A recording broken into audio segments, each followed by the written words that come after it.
Happy Friday. Happy Friday. This is Miss Broadway. Thank you so much for joining me today. Today is September 8th, 2003. Our topic is being single and courageous in recognition of Suicide and Prevention Month. If you did not check out the video from last week, please check it out, kind of give you a scope of what we're talking about today. And those who are new, I do want to say this topic is just not about singles based on marital status. It is talking about our single experiences in which we all can connect to. Okay. All right. So if you check out the video from last week, it'll give you a little bit more detail on what this topic is about. So I do want to start out with 3 quick facts for you as promised. I'm going to give you facts, tips, and encouragement. Okay. Because these facts, tips, and encouragement can not only help and empower you, but someone that you know. So first, starting off, did you know that 92% of people are affected by perfectionism? Perfectionism impacts how we lead, work, and relate to one another. This is according to the Momentum Leaders article. Next fact. Professionalism is self-abuse of the highest order. Quote by LinkedIn. I found it very ironic that this quote is by LinkedIn because it speaks to all of our careers. This is mostly where perfectionism shows up. Is in our jobs and our day to day. So I want to connect to that as well once I finish reading off these facts and quotes here. So the next fact is, according to the research published in the American Psychological Association, there's an alarming and increasing trend in the number of young people suffering from perfectionism. And according to the research, it's leading to soaring rates of depression and suicide. This has been brought to you by The Insider. Now, you realize the running theme is perfectionism. I am guilty. As I've said before, I am an anti-recovering perfectionist. You kind of saw that in the first video.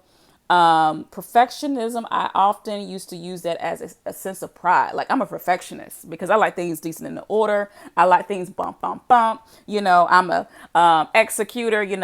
I really honed in on it. But I have found, even in my own career, how perfectionism has backfired on me, where it has caused me to really burn myself out. It has impacted my health in more ways than one, has contributed to my medical disabilities.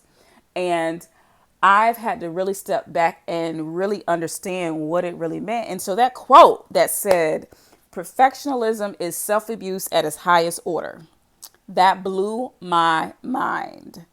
I was like, wow, I never thought of it as self-abuse. And when I think about that, not only in my career setting, but also in my personal relationships, it draws back into me being very hard on myself. I am my own worst critic, and I have to fix everything.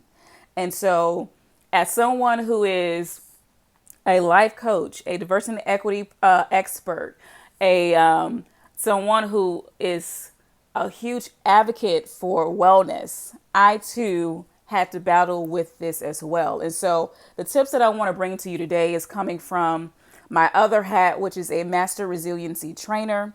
And one of the ways in which one can really propel beyond perfectionism is by resiliency, by focusing on the good. And so I'm going to tell you a bit both of what that means. Okay. So first things first, I want to really tell you exactly what it means to be resilient.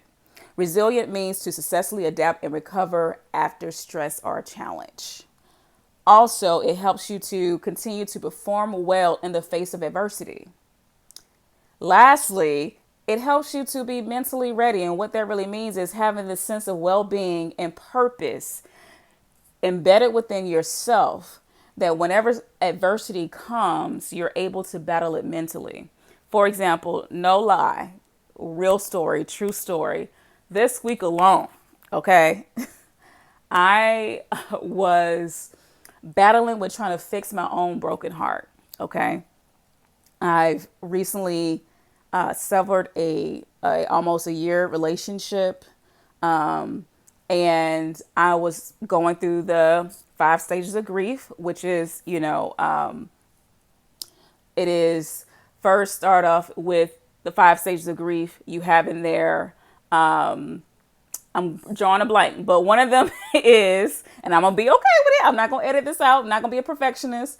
But one of the stages in the 5 stages of grief is depression, and that's where I was this week. Okay, and I was overwhelmingly crying. I could not stop crying. Now I wasn't boohoo crying, but I was like tears would not stop. It was something that triggered it, and it was self-inflicted. Yes, I shouldn't have saw something, looked at something that really triggered my emotions, where I could not stop crying, and it was going for at least almost 12 to 16 hours, to the point where I leaned on my mom. I reached out to my counselor, said, hey, if you can give me, I reached out to my other family members. I said, hey, if you can give me any advice on how to get past grief. This is me trying to fix it, me being a perfectionist, how to get past it. And literally, this is now at probably the 12-hour mark. I had missed my doctor's appointment and I was freaking out, but I still was like, I'm gonna fix this. So this is probably the good side of my resilience here. I said, I'm gonna still go. And in the midst of going, my counselor calls me back because they missed my call. And so they was like, what's going on? I started telling them and asking about that question. And so while driving to my appointment that at a location I've never been before, it took me a route on a street that was connected to the person that I was actually crying about. This street, I had not been on that street, and I told my my counselor this. I was on the last time I had been on this street was when me and my ex was attending a friend's wedding, literally a year ago, almost a year ago now. And I said, this is what pisses me off. I'm trying to get past it. I'm trying to get past my grief. I'm trying to push through.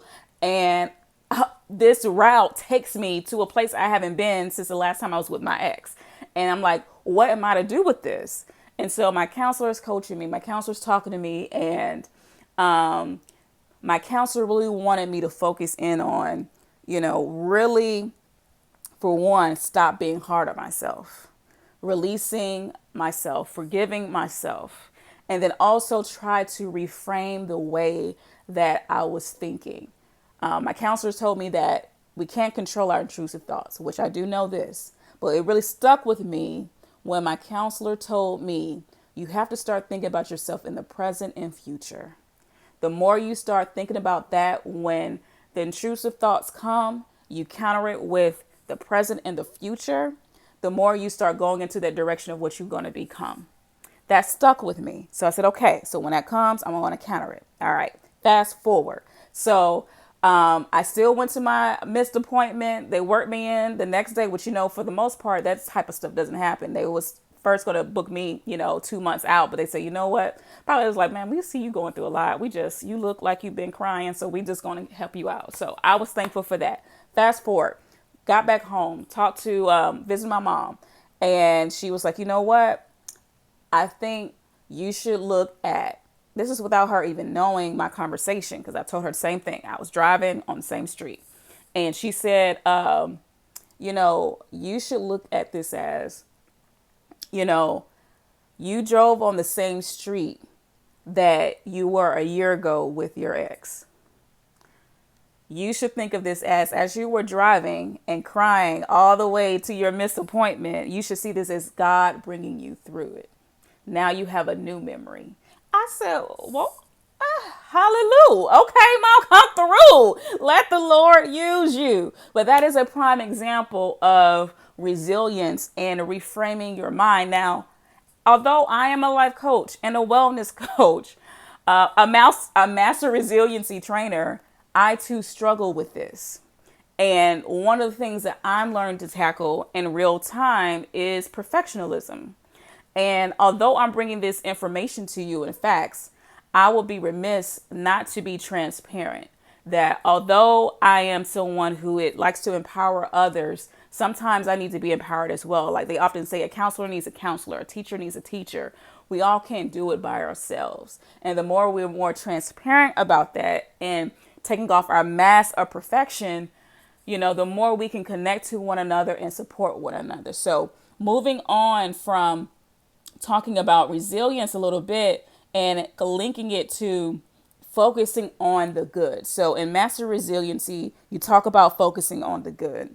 And one of the ways that you do that is by not focusing on negativity bias. What is that? We more than likely pay attention to and remember negative things than we do it that are positive. And what we do is we dwell on them on repeat, like legit. Like we once it hit us, we just let it sink in on repeat, on repeat, on repeat, because we're trying to reckon with what we don't agree with, what hurt us, what pained us. I was guilty of that this week. I was drowning in my negativity bias. I mean, and I literally wanted it to stop. Like I was like, this is happening to me. I'm crying. I can't stop. I'm pissed that I can't stop. And so, and one of those things that triggers it is, you hear this before, fight or flight. When you are really reckoning with something, or you freeze. When you are really greeted with something that caused a lot of fear. And my fear was I couldn't fix my own broken heart, right? And so me being a person of faith, I had to realize that I shouldn't try to fix it. I should just release it. It sounds easy to do. And as my counselor told me, you need to let it go. Yes, it sounds easy, but I was like, man, I got some anger attached to this grief. And so that's another stage of the 5 stages of grief. And when I was faced with, hey, do I still want this or do I want to get rid of it? Because evidently my anger is not serving me. Evidently my grief is not serving me. So why not release it to the higher being that I trust? And so, and also talking with my other family members who encouraged me, my sister, my brother-in-law. Ironically, each of them, my mother and my counselor, all in one day, and my goddad, all in one day, separate conversations end up saying the same exact thing.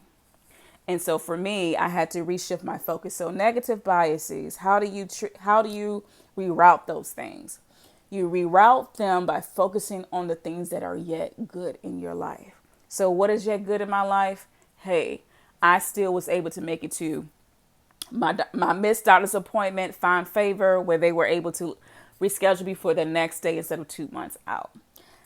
What should I focus on? I am still persevering. I didn't stop at the road. I didn't say I ain't going down this street, because I remember this last time I was here. I still persevered through. I have to give myself a pat on the back for that, which I'm not used to. I'm not used to patting myself on the back. And maybe my listeners that's listening to me right now, maybe you're used to this. We got to start patting ourselves on the back. Like I told my counselor, I'm going to start really celebrating my small wins. I made it to my doctor's appointment and they rescheduled me. And I still continue to reach out for support and encouragement regarding what I was going through. And me being someone who has been trying to change it, extremely independent for a while. For the first time this past year is my first year actually being surrounded by my family, and it has been 12 years since I actually lived in the state, back in my home state. And so that has been a challenge for me to actually put my walls down and lean in and lean on my family. And to be transparent, also lean on God as well. And so this new adjustment is taking me some time, but I am proud of myself that at least I'm adjusting to it.